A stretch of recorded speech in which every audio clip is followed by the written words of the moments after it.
नमस्कार। ये डिबेट अक्सर चलती है कि direct stocks versus mutual fund. काफ़ी इन्वेस्टर बोलते हैं कि डायरेक्ट स्टॉक्स में हमारा पैसा ज़्यादा बनता है, म्यूचुअल फंड तो बहुत स्लो है, रिटर्न नहीं छूटता उनके अंदर, डायरेक्ट स्टॉक्स में हमको मल्टी बैगर्स मिलते हैं। ये सब हम बार बार सुनते आए हैं। तो मेरा पहला सवाल ये है कि मल्टी बैगर किस तरह के चाहिए आपको कितने गुना अपनी वेल्थ बढ़ानी है? 2 गुना, 10 गुना, 20 गुना, 50 गुना, 100 गुना, 1000 गुना? मैं आपको टिप देता हूं कि कैसे आप मल्टी बैगर आइडेंटिफाई कर सकते हो। इंडिया में इक्विटी मार्केट में ऑन एवरेज 4.5-5 साल में पैसा डबल हुआ है। तो आपके पास पैसा है, आपने म्यूचुअल फंड में डाला तो 5 साल बाद डबल हो गया, 10 साल बाद 4 गुना हो गया, 15 साल बाद 8 गुना हो गया, 20 साल बाद 16 गुना हो गया, 25 साल बाद 32 टाइम्स हो गया, 30 साल बाद 64 टाइम हो गया, 35 साल 128 टाइम हो गया, 40 साल 256 टाइम हो गया, 45 ईयर्स 512 बार हो गया और 50 साल की पीरियड में 1000 टाइम हुआ है। एक्टिवली मैनेज फंड का ट्रैक रिकॉर्ड इससे भी बहुत ज़्यादा है। अभी हम आते हैं डायरेक्ट स्टॉक्स पे। तो पहले हम डेटा एनालाइज करते हैं 2016 से 2021 5 साल की पीरियड में। तो लार्ज कैप लेते हैं। तो लार्ज कैप डायरेक्ट स्टॉक्स में क्या हुआ? Out of total large cap 100 stock 74 stocks ने 12% कंपाउंडेड रिटर्न दिया। मतलब 74 ने 12% कंपाउंडेड रिटर्न दिया है। 25 स्टॉक ने बिल्कुल रिटर्न नहीं दिया है और एक स्टॉक का रिटर्न 21% नेगेटिव आया है। उसके अगेंस्ट में लार्ज कैप म्यूचुअल फंड का परफॉर्मेंस क्या है? Worst large cap mutual fund ने 11% रिटर्न दिया। मतलब लार्ज कैप स्टॉक्स के बराबर रिटर्न दिया वर्स्ट लार्ज कैप फंड ने। एवरेज लार्ज कैप फंड ने 16% रिटर्न दिया कंपाउंडेड पिछले 5 साल का और बेस्ट लार्ज कैप फंड ने 20% कंपाउंडेड रिटर्न दिया है। ये तो खाली हम बात कर रहे हैं फ्रंट लाइन स्टॉक्स की। अब हम आते हैं मिड कैप स्टॉक्स में। तो मिड कैप स्टॉक्स में अगेन 150 स्टॉक्स आसपास है, उसके अंदर 77 स्टॉक्स ने वहां पे 16% कंपाउंडेड पैसा बनाया है और 61 स्टॉक्स ने वहां पैसा बनाया 10% के आसपास कंपाउंडेड। बाकी स्टॉक्स में पैसा नहीं बना। कुछ खास अच्छा परफॉर्मेंस नहीं डायरेक्ट स्टॉक्स का। उसके कंपैरिजन में वर्स्ट मिड कैप फंड ने 2016 से 2021 के बीच में 13% कंपाउंडेड रिटर्न दिया है। एवरेज मिड कैप फंड ने 18% कंपाउंडेड रिटर्न जनरेट किया है और बेस्ट मिड कैप फंड ने 24% रिटर्न जनरेट किया है। तो मल्टी बैगर मिलना कोई मुश्किल काम नहीं है, बट कंपाउंड करना wealth over a longer period time बहुत मुश्किल काम है। अभी हम आते हैं स्मॉल कैप की तरफ। टोटल 2680 स्मॉल कम मिनी कंपनियां इंडिया में है 2016 में। लोग बोलते हैं कि मल्टी बैगर हमको वहां मिलते हैं।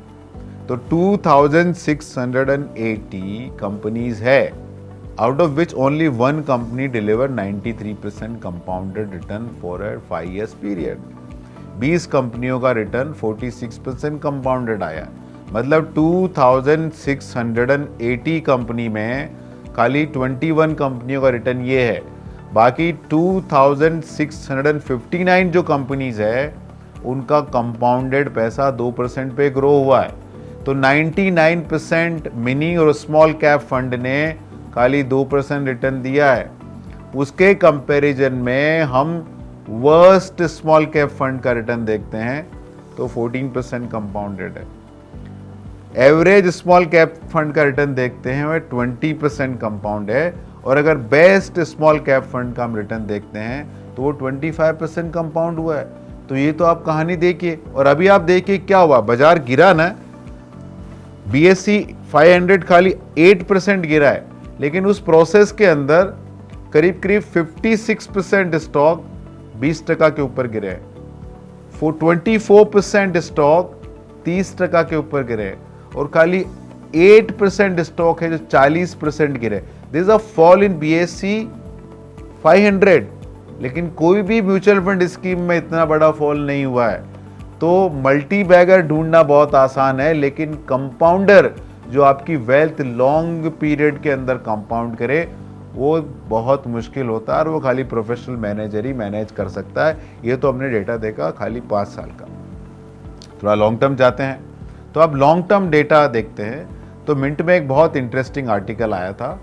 उन्होंने कहा कि भाई 2002 से लेके 2022 के पीरियड का उन्होंने डेटा एनालाइज किया, और 20 साल के पीरियड में उन्होंने कहा कि करीब 600 के ऊपर स्टॉक्स थे, और उनमें से करीब करीब 1/3 स्टॉक्स ने 20% 25% के आसपास कंपाउंडेड रिटर्न दिया है। तो अगर कोई प्रोडक्ट 20% कंपाउंड करे 20 ईयर्स पीरियड के लिए, तो करीब 87 टाइम ग्रोथ होता है। तो खाली 1/3 स्टॉक्स ने पिछले 20 सालों में 87 टाइम ग्रोथ आया उनका। निफ्टी ने उस प्रोसेस के अंदर 20 साल में 15.5%, निफ्टी फंड ने 15.5% के आसपास कंपाउंडेड रिटर्न दिया। इसका मतलब क्या है कि पिछले 20 सालों में निफ्टी इंडेक्स फंड में 18% के आसपास रिटर्न 18 टाइम्स आपका पैसा ग्रो हुआ है। ये अभी हम उसी पीरियड के म्यूचुअल फंड के रिटर्न देखते हैं। 2002 से लेके 2022 के पीरियड का 20 ईयर्स का हम डेटा लेते हैं, तो मालूम पड़ेगा कि काफ़ी फंड ऐसे हैं कि जिन्होंने 20% के ऊपर रिटर्न कंपाउंड किया है। वर्स्ट फंड क्या रहा? वर्स्ट फंड का रिटर्न भी 12% के ऊपर आया, मतलब 11 टाइम आपकी वेल्थ बढ़ी है। वर्स्ट 3 फंड लें तो वहाँ करीब करीब 13% के ऊपर रिटर्न आया, मतलब 13 टाइम आपकी ग्रोथ हुई है पैसे की। वर्स्ट 5 फंड भी हम ले लें तो उनका 14% के ऊपर कंपाउंडेड रिटर्न है, मतलब 14 टाइम आपकी वेल्थ बनी है पिछले 20 सालों में। और अगर एवरेज कैटेगरी एवरेज लूँ तो मैं करीब करीब 19% के आसपास रिटर्न छूटता, मतलब आपका वेल्थ 35 टाइम बढ़ा है। और अगर बेस्ट फंड ले लूँ मैं तो उसका रिटर्न 26.8 टाइम हुआ, मतलब आपका 100 गुना पैसा बना है म्यूचुअल फंड के अंदर। अभी आप कंपैरिजन कर लीजिए डायरेक्ट स्टॉक्स के अंदर। अगर यही डेटा मैं 25 साल का ले जाऊं, 1996 से 2021 का डेटा एनालाइज करूं, तो बहुत इंटरेस्टिंग डेटा आता है। पिछले 25 सालों में worst equity fund has delivered 12% compounded return, मतलब आपका पैसा 17 टाइम बढ़ा है। Worst 3 fund has compounded your wealth around 13%, मतलब आपका पैसा 20 टाइम बढ़ा है। वर्स्ट 5 फंड आपका रिटर्न कंपाउंड हुआ है 13.66% से 25 साल के पीरियड में, मतलब वर्स्ट 5 फंड भी आपने चूज किए ना, तो 25 सालों में 26 गुना आपका पैसा बना है। Average of all fund returns are close to 19%, मतलब 25 सालों में 74 टाइम आपका पैसा बना है। और बेस्ट फंड जो कि HDFC टैक्स सेवर फंड है, उसका 25 साल का ट्रैक रिकॉर्ड है 25.80% ग्रोथ, मतलब 300 टाइम के आसपास आपका पैसे का ग्रोथ हुआ है। तो जब हम डेटा देखते हैं तो आपको ये डेटा देखना जरूरी है कि म्यूचुअल फंड में लॉन्ग टर्म में कितना बड़ा पैसा बनता है। एक्टिवली मैनेज म्यूचुअल फंड ने इंडिया में अमेजिंग परफॉर्मेंस दिया है। तो आप कंसिस्टेंट कंपाउंडर पे ध्यान दीजिए। आप ये ध्यान दीजिए कि परमानेंट लॉस ऑफ कैपिटल नहीं हो। अभी हमने देखा कि रिसेंट पास्ट में because of lockdown, adoption of IT, काफ़ी नए जनरेशन के इन्वेस्टर आए हैं, काफ़ी डीमैट के अकाउंट खुल रहे हैं। और जो यंगस्टर, उनको लगता है कि पैसा बनाना बहुत आसान है, अपना ऐप पे चले गए, ट्रेड किया, पैसा बना। राइजिंग बुल मार्केट में आपको बहुत अपॉर्चुनिटी मिल जाती है, पैसा बन भी जाता है, लेकिन जिस तरह से पैसा बनता है ना, वैसा ही पैसा निकल भी जाता है। डायरेक्ट स्टॉक्स आइडेंटिफाई करके उसमें इन्वेस्ट करना इज़ लाइक कोई क्रिकेट में अच्छा शॉट खेलना है। आपने चौका मार दिया, छक्का मार दिया, बहुत अच्छा लगता है, लेकिन great inning is very difficult to get created. अच्छा शॉट हर कोई खेल सकता है, लेकिन आप गेम अच्छे शॉट से नहीं जीतते हो, आप गेम अच्छी इनिंग से जीतते हो। तो म्यूचुअल फंड का पोर्टफोलियो है एक अच्छी इनिंग जैसा है, एक बात। दूसरा बात देखो, जब आप डायरेक्ट स्टॉक्स में पैसा डालते हो ना, आपका पोर्टफोलियो वेल डाइवर्सिफाइड नहीं होता है। आपके पास 5, 7, 10, 15 स्टॉक्स हो सकते हैं, लेकिन 1-2 स्टॉक का वेटेज बहुत ज़्यादा होता है। दूसरा, आप सेक्टरल डिवर्सिफिकेशन नहीं होता आपका। आप इन्वेरिएबली 1 या 2 या 3 सेक्टर के अंदर ही पैसा डालते हैं, तो आपका प्रॉपर डिवर्सिफिकेशन नहीं हो पाता। और तीसरा, आपको बहुत ही इंटरेस्टिंग चैलेंज मैं आपको देता हूँ।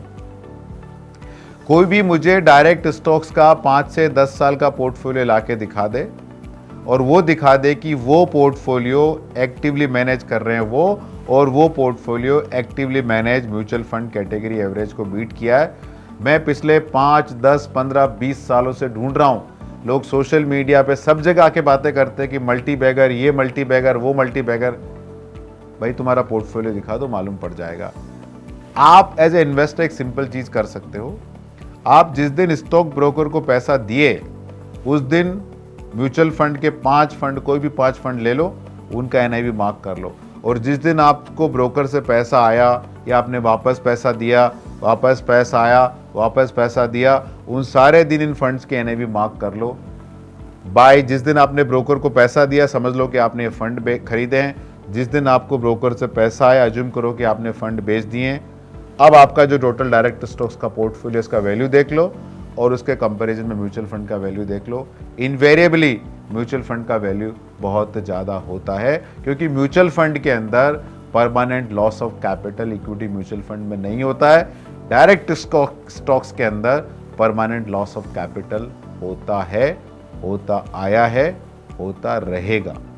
तो मेरी एडवाइस इन्वेस्टर को है, लॉन्ग टर्म खेलिए, पोर्टफोलियो क्रिएट करिए, म्यूचुअल फंड के द्वारा वेल्थ क्रिएट कीजिए, क्योंकि म्यूचुअल फंड ने अमेजिंग वेल्थ इंडिया में क्रिएट की है। इस बात का ध्यान रखिए। फाइनली, ये आपका पैसा है, ये आपका फ्यूचर है, आप डिसाइड करें। हम इस पूरे प्रोसेस में एक बहुत छोटे इनेबलर हैं। धन्यवाद।